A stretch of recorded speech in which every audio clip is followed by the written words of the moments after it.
Early file processing systems में जो structural coupling, data redundancy और ब्रिटलनेस की प्रॉब्लम थी, उसे सॉल्व करने के लिए डेटाबेस इंजीनियर्स ने रियलाइज किया कि सॉफ्टवेयर आर्किटेक्चर्स में कंसर्न्स का क्लीन सेपरेशन होना बहुत ज़रूरी है।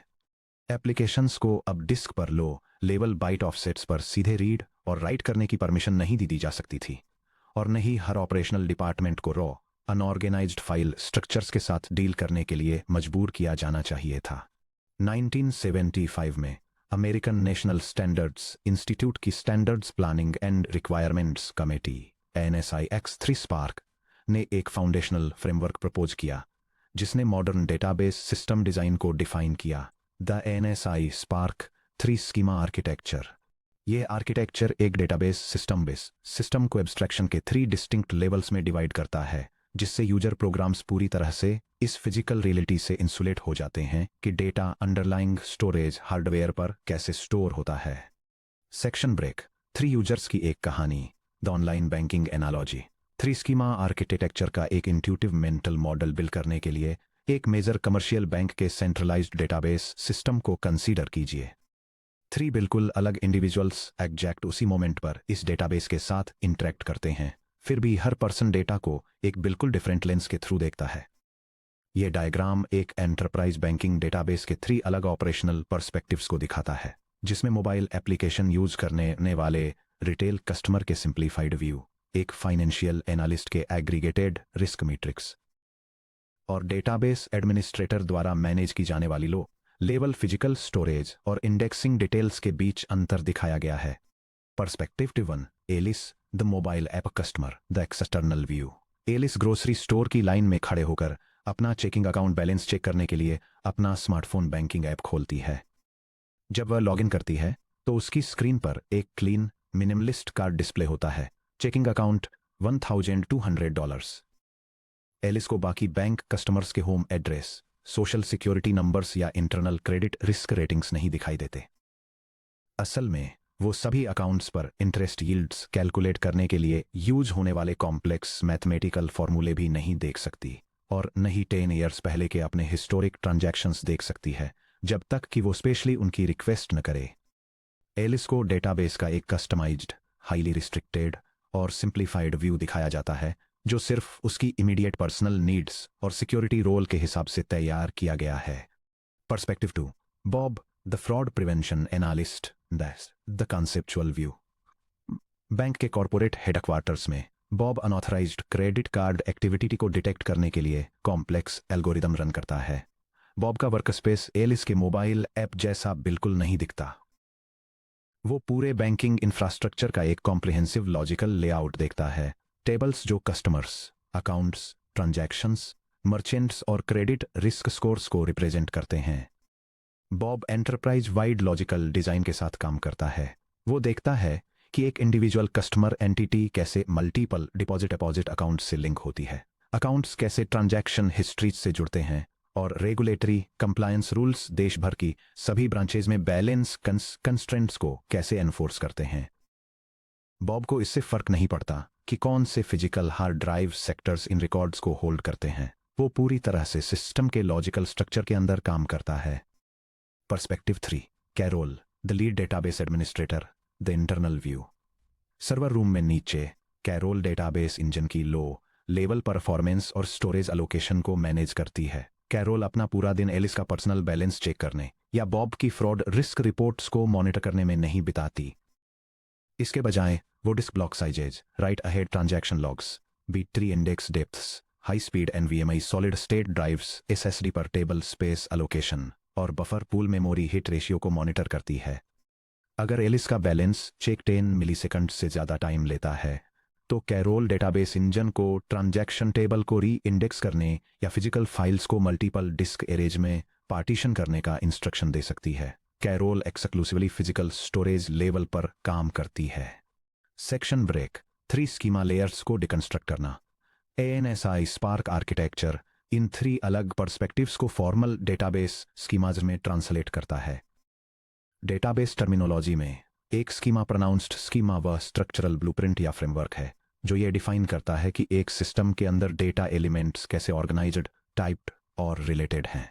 यह diagram NSI-SPARC3 schema database architecture को इलस्ट्रेट करता है, जो यूजर फेसिंग एक्सटर्नल व्यूज से लेकर फिजिकल हार्डवेयर स्टोरेज तक के ट्रांजिशन को आउटलाइन करता है।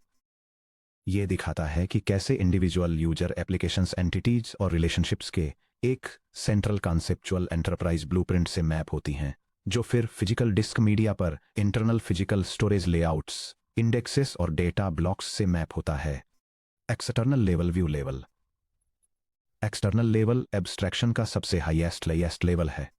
यह डेटाबेस को उसी तरह रिप्रेजेंट करता है जैसा इसे individual and users, front end application programs और स्पेसिफिक बिजनेस डिपार्टमेंट्स द्वारा समझा या देखा जाता है।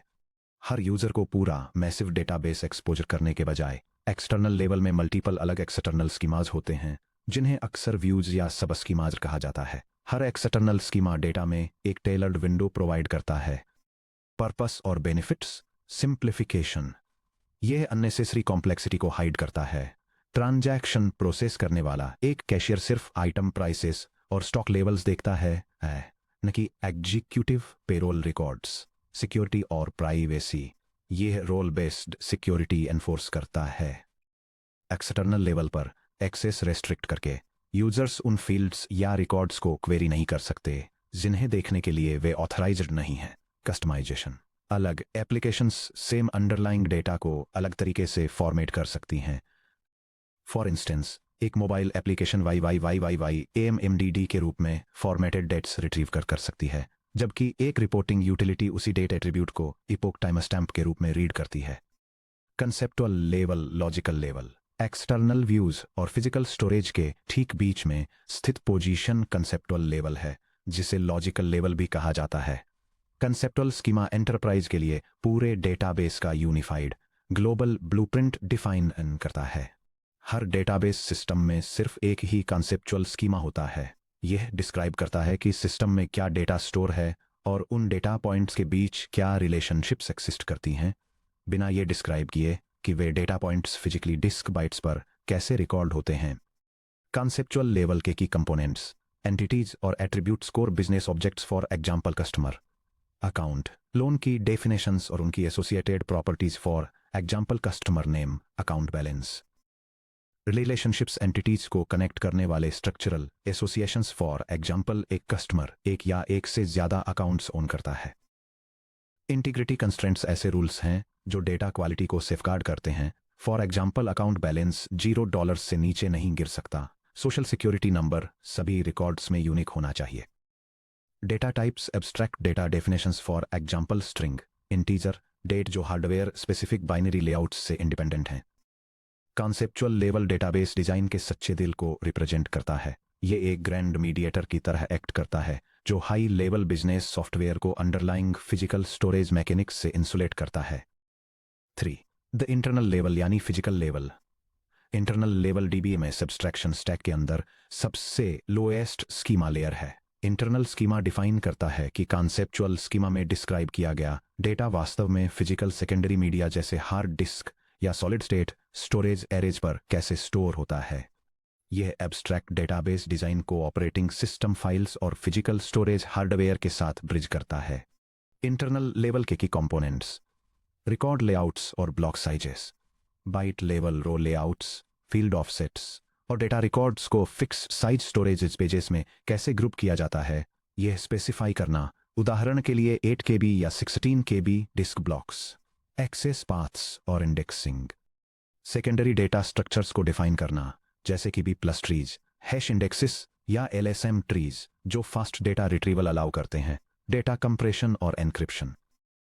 फाइल वॉल्यूम्स को कंप्रेस करने या रेस्ट पर मौजूद सेंसिटिव टेबल्स को एनक्रिप्ट करने के लिए यूज होने वाले एल्गोरिथम्स को स्पेसिफाई करना। स्पेस एलोकेशन और क्लस्टरिंग। यह डिटरमाइन करना कि डेटा टेबल्स को फिजिकल ड्राइव्स पर कैसे पार्टीशन किया जाता है, टेबल स्पेस के अंदर कैसे मैनेज किया जाता है और सिक्वेंशियल डिस्क रीड ऑपरेशंस को ऑप्टिमाइज करने के लिए सिक्वेंशियली कैसे स्टोर किया जाता है। Schema mappings, the interlevel translators. क्योंकि डेटाबेस एब्स्ट्रैक्शन के 3 अलग अलग लेवल्स पर एग्जिस्ट करता है, इसलिए DBMS को रिक्वेस्ट्स को लगातार ट्रांसलेट करना पड़ता है, क्योंकि वे यूजर स्क्रीन से फिजिकल स्टोरेज तक नीचे जाती हैं और वापस ऊपर आती हैं। यह ट्रांसलेशन स्कीमा मैपिंग्स द्वारा मैनेज किया जाता है। एक्सटर्नल या कंसेप्चुअल मैपिंग किसी इंडिविजुअल यूजर के एक्सटर्नल व्यू में डिफाइन किए गए एट्रीब्यूट्स और रिकॉर्ड्स को कंसेप्चुअल स्कीमा के करस्पॉन्डिंग टेबल्स और फील्ड्स पर मैप करता है। उदाहरण के लिए यह अकाउंट ओनर नाम के यूआई टेक्स्ट फील्ड को conceptual table column customer dot full name पर मैप करता है। कंसेप्चुअल या इंटरनल मैपिंग कंसेप्चुअल स्कीमा से एब्स्ट्रैक्ट एंटिटीज और फील्ड्स को इंटरनल स्कीमा के अंदर physical data structures, storage pages और इंडेक्स पॉइंटर्स पर मैप करता है। यह फाइंड कस्टमर नंबर 1042 जैसी क्वेरी को एक स्पेसिफिक इंडेक्स लुकअप इंस्ट्रक्शन में ट्रांसलेट करता है, जो फिजिकल एसएसडी ड्राइव नंबर 2 पर ब्लॉक नंबर 4092 को टारगेट करता है। हालांकि मैपिंग एक थोड़ा प्रोसेसिंग ओवरहेड क्रिएट करता है, लेकिन इस कॉस्ट की तुलना में ANSI स्पार्क फ्रेमवर्क की primary architectural achievement data independence कहीं ज्यादा बड़ी है। Section break the great triumph data independence. Traditional file processing systems के हमारे पिछले ब्रेकडाउन में हमने स्ट्रक्चरल डिपेंडेंस को एक बहुत बड़ी आर्किटेक्चरल कमी के रूप में हाईलाइट किया था। डेटा फाइल फॉर्मेट को सिर्फ एक बाइट से भी चेंज करने का मतलब था उस फाइल को एक्सेस करने वाले हर कंप्यूटर प्रोग्राम को फिर से लिखना और रिकम्पाइल करना। 3 स्कीमा आर्किटेक्चर डेटा इंडिपेंडेंस के जरिए इस प्रॉब्लम को पूरी तरह से खत्म कर देता है। डेटा इंडिपेंडेंस को डेटाबेस हायरार्की के 1 लेवल पर स्कीमा डेफिनेशन को मॉडिफाई करने की ऐसी कैपेसिटी के रूप में डिफाइन किया जाता है जिससे हायर लेवल पर स्कीमा डेफिनेशंस या एप्लीकेशन कोड में चेंजेस करने की जरूरत नहीं पड़ती। डेटा इंडिपेंडेंस 2 अलग अलग फॉर्म्स में सामने आता है, लॉजिकल डेटा इंडिपेंडेंस और फिजिकल डेटा इंडिपेंडेंस। यह डायग्राम 3 स्कीमा डेटाबेस आर्किटेक्चर और डेटा इंडिपेंडेंस की डुअलिटी को दिखाता है। यह दिखाता है कि कैसे यूजर एप्लीकेशंस के लिए external level logical data independence के जरिए बिजनेस एंटिटीज के कॉन्सेप्टुअल लेवल से कनेक्ट होता है, जिससे एप्लीकेशन कोड को ब्रेक किए बिना स्कीमा मॉडिफिकेशंस किए जा सकते हैं। यह भी दिखाता है कि कैसे conceptual level physical data independence के through internal physical storage level से लिंक होता है, जिससे लॉजिकल स्कीमा को अफेक्ट किए बिना अंडरलाइंग स्टोरेज स्ट्रक्चर्स में चेंजेस किए जा सकते हैं। Logical data independence logical data independence existing external views user sub schemas या एप्लीकेशन सोर्स कोड को चेंज किए बिना कॉन्सेप्टुअल स्कीमा यानी टेबल्स, एंटिटीज या फील्ड्स के लॉजिकल स्ट्रक्चर को बदलने की कैपेसिटी है। Practical scenario table refactoring. मान लीजिए कि कोई एंटरप्राइज ऑनलाइन स्टोर शुरुआत में कस्टमर्स नाम की सिंगल कॉन्सेप्टुअल टेबल का यूज करके कस्टमर डेटा मैनेज करता है। यह SQL snippet customer profile data जैसे कि unique identifiers, full name, address और क्रेडिट स्कोर स्टोर करने के लिए एक कंसेप्चुअल डेटाबेस टेबल स्ट्रक्चर को डिफाइन करता है। जैसे जैसे सिस्टम बढ़ता है, परफॉर्मेंस इंजीनियर्स नॉर्मलाइजेशन करने का डिसीजन लेते हैं, जो कि आगे के चैप्टर्स में एक्सप्लोर की गई एक डिजाइन टेक्निक है। वे मोनोलिथिक कस्टमर्स टेबल को 2 अलग अलग optimized conceptual tables, customer core और कस्टमर एड्रेसेस में स्प्लिट करने का डिसीजन लेते हैं। यह डायग्राम एक फ्लैट कस्टमर एंटिटी को 2 सेपरेट रिलेटेड टेबल्स में रिफैक्टर करके डेटाबेस स्कीमा नॉर्मलाइजेशन को इलस्ट्रेट करता है, जिसमें कोर प्रोफाइल एट्रीब्यूट्स को लोकेशन और एड्रेस डिटेल्स से आइसोलेट किया गया है। ट्रेडिशनल फाइल सिस्टम में यह डेटाबेस रिस्ट्रक्चरिंग सिस्टम से कनेक्टेड हर मोबाइल ऐप, एनालिटिकल स्क्रिप्ट और वेब सर्वर को तुरंत क्रैश कर देती। हालांकि लॉजिकल डेटा इंडिपेंडेंस वाले DBMS में database administrator external to conceptual mapping को अपडेट कर देता है। वे कस्टमर्स नाम का एक एक्सटर्नल व्यू क्रिएट कर सकते हैं, जो बैकग्राउंड में दोनों नई सेपरेटेड टेबल्स को ऑटोमेटिकली ज्वाइन कर देता है। यह database script core user profile data को फिजिकल एड्रेस डिटेल्स के साथ कंबाइन करके एक वर्चुअल टेबल बनाती है, जिससे क्लाइंट रिकॉर्ड्स का ओरिजिनल लॉजिकल स्ट्रक्चर रिस्टोर हो जाता है। क्योंकि एक्सटर्नल एप्लीकेशंस रॉ टेबल्स के बजाय व्यू को क्वेरी करती हैं, इसलिए हर existing mobile application, billing program और क्लाइंट स्क्रिप्ट बिना एक भी लाइन कोड एडिट, रिकम्पाइल या रिडिप्लॉय किए अपने क्वेरी ऑपरेशन स्मूथली एग्जीक्यूट करती रहती है। यह डायग्राम डेटाबेस आर्किटेक्चर में लॉजिकल डेटा इंडिपेंडेंस के कॉन्सेप्ट को इलस्ट्रेट करता है।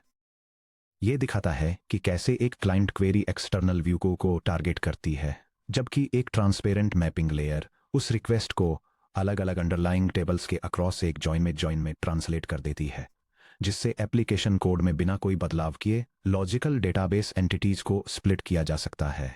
Physical data independence physical data independence internal schema को मॉडिफाई करने की वह कैपेसिटी है जिससे हार्डवेयर डिस्क पर डेटा फिजिकली कैसे स्टोर, इंडेक्स, कंप्रेस या पार्टीशन होता है इसे बदला जा सकता है बिना conceptual schema, logical table structures, external views या एप्लीकेशन प्रोग्राम्स में कोई भी चेंज किए। Practical scenario, storage optimization and indexing. Imagine करिए कि हमारे बैंक के डेली ट्रांजैक्शन वॉल्यूम में अचानक स्पाइक आता है। यूजर्स रिपोर्ट करते हैं कि टाइम स्टैम्प के हिसाब से हिस्टोरिकल ट्रांजैक्शंस सर्च करना बहुत ज़्यादा स्लो होता जा रहा है। इस परफॉर्मेंस बॉटलनेक को सॉल्व करने के लिए कैरोल, जो कि डीबीए हैं, कई लो लेवल फिजिकल अल्टरेशंस करती हैं। वह ट्रांजैक्शन टाइम स्टैम्प कॉलम पर एक नया secondary B plus tree index बनाती हैं। वह ट्रांजैक्शंस लॉग फाइल के फिजिकल स्टोरेज इंजन को एक स्टैंडर्ड HEXTODD स्टोरेज पार्टीशन से enterprise grade NVMe RAID array में कन्वर्ट करती हैं। डिस्पेस बचाने के लिए वह पुराने हिस्टोरिकल टेबल ब्लॉक्स को 4-to-1 डिक्शनरी कंप्रेशन एल्गोरिदम का यूज करके कंप्रेस करती हैं। यह section low level database performance optimisations को आउटलाइन करता है, जिसमें बैलेंस्ड ट्री स्ट्रक्चर का यूज करके ट्रांजैक्शन टाइम स्टैम्प्स को इंडेक्स करना, हाई स्पीड सॉलिड ड्राइव्स पर स्टोरेज को रीडिस्ट्रीब्यूट करना और स्टोरेज ओवरहेड को कम करने के लिए हिस्टोरिकल डिस्क पेजेस को कंप्रेस करना शामिल है। क्योंकि modern DBMS engines physical data independence को सपोर्ट करते हैं, ये सारे चेंजेस पूरी तरह से कंसेप्चुअल लेयर बाउंड्री के नीचे ही होते हैं। बॉब, जो कि फ्रॉड एनालिस्ट हैं, बिल्कुल वही SQL क्वेरीज लिखना जारी रखता है जो उसने पिछले हफ्ते लिखी थी। यह डेटाबेस क्वेरी उन सभी ट्रांजैक्शन रिकॉर्ड्स को रिट्रीव करती है जो अक्टूबर 24, 2024 को या उसके बाद क्रिएट किए गए थे। बॉब को नए बी प्लस ट्री इंडेक्स को मेंशन करने के लिए अपनी क्वेरी फिर से लिखने की ज़रूरत नहीं है और नहीं ही उसे अपनी एनालिसिस स्क्रिप्ट्स में डिस्क डिकम्प्रेशन रूटीन्स को हैंडल करने की ज़रूरत है। DBMS की conceptual tool to internal mapping automatically उसकी एग्जिस्टिंग लॉजिकल रिक्वेस्ट को नए क्रिएट किए गए फिजिकल एक्सेस पाथ्स के जरिए रूट कर देती है। क्वेरी परफॉर्मेंस 100 टाइम्स बेहतर हो जाती है। फिर भी लॉजिकल टेबल डेफिनेशंस पूरी तरह अनटच रहती हैं। इंडिपेंडेंस के दो डिमेंशंस को कंपेयर करना। अपने मेंटल मॉडल को सॉलिड बनाने के लिए आइए इन दोनों एसेंशियल आर्किटेक्चरल सेफगार्ड्स को साइड बाय साइड कंपेयर करके देखते हैं। यह टेबल कई की आर्किटेक्चरल डायमेंशंस में लॉजिकल डेटा इंडिपेंडेंस और फिजिकल डेटा इंडिपेंडेंस को कंपेयर करती है। प्राइमरी लेवल बाउंड्री के मामले में logical data independence external view level और कॉन्सेप्टल लॉजिकल लेवल के बीच काम करती है, जबकि physical data independence conceptual level और इंटरनल फिजिकल लेवल के बीच काम करती है। मॉडिफिकेशंस के मामले में logical data independence conceptual schema को अल्टर करती है, जैसे कि टेबल्स को ऐड या स्प्लिट करना, रिलेशनशिप्स को बदलना या कंस्ट्रेंट्स चेंज करना, जबकि external application code, user interfaces, legacy reports और client API end points unaffected रहते हैं। इसके उलट physical data independence internal schema को अल्टर करती है, जैसे कि इंडेक्सेस ऐड करना, स्टोरेज ड्राइव्स चेंज करना, ब्लॉक साइजेस बदलना या फाइल्स को रिपार्टीशन करना, जबकि conceptual schema logical tables, external views और एप्लीकेशन SQL लॉजिक को बिना छुए छोड़ देती है। लॉजिकल डेटा इंडिपेंडेंस का मेन बेनिफिट बिजनेस रूल्स और सॉफ्टवेयर रिक्वायरमेंट्स को एग्जिस्टिंग कोड को तोड़े बिना इवॉल्व होने देना है। हालांकि इसे अचीव करना कठिन है क्योंकि एप्लीकेशंस डेटा के लॉजिकल स्ट्रक्चर से क्लोजली टाइड होती हैं। दूसरी तरफ फिजिकल डेटा इंडिपेंडेंस का मेन बेनिफिट लॉजिकल स्ट्रक्चर्स को तोड़े बिना हार्डवेयर ऑप्टिमाइजेशन, कैपेसिटी स्केलिंग और सिस्टम ट्यूनिंग को इनेबल करना है, जिसे अचीव करना आसान है क्योंकि यह लगभग सभी modern relational database management system इंजनों में इनबिल्ट होता है। मॉडर्न सिस्टम्स की फाउंडेशन के रूप में architectural abstraction ANSI spark 3 schema architecture को समझना यह क्लियर करता है कि डेटाबेस मैनेजमेंट सिस्टम्स ने सॉफ्टवेयर इंजीनियरिंग को कैसे ट्रांसफॉर्म कर दिया। यूजर्स डेटा कैसे देखते हैं, सिस्टम्स डेटा को लॉजिकली कैसे ऑर्गेनाइज करते हैं और स्टोरेज हार्डवेयर बाइट्स को कैसे राइट करता है, इनके बीच एक्सप्लिसिट बाउंड्रीज बनाकर डेटाबेस इंजिन्स ने मिड 20th सेंचुरी के फाइल प्रोसेसिंग की फ्रेजिलिटी को खत्म कर दिया। ये आर्किटेक्चरल डिकपलिंग सॉफ्टवेयर डेवलपमेंट टीमों के बीच काम का सही डिवीजन ऑफ लेबर पॉसिबल बनाती है।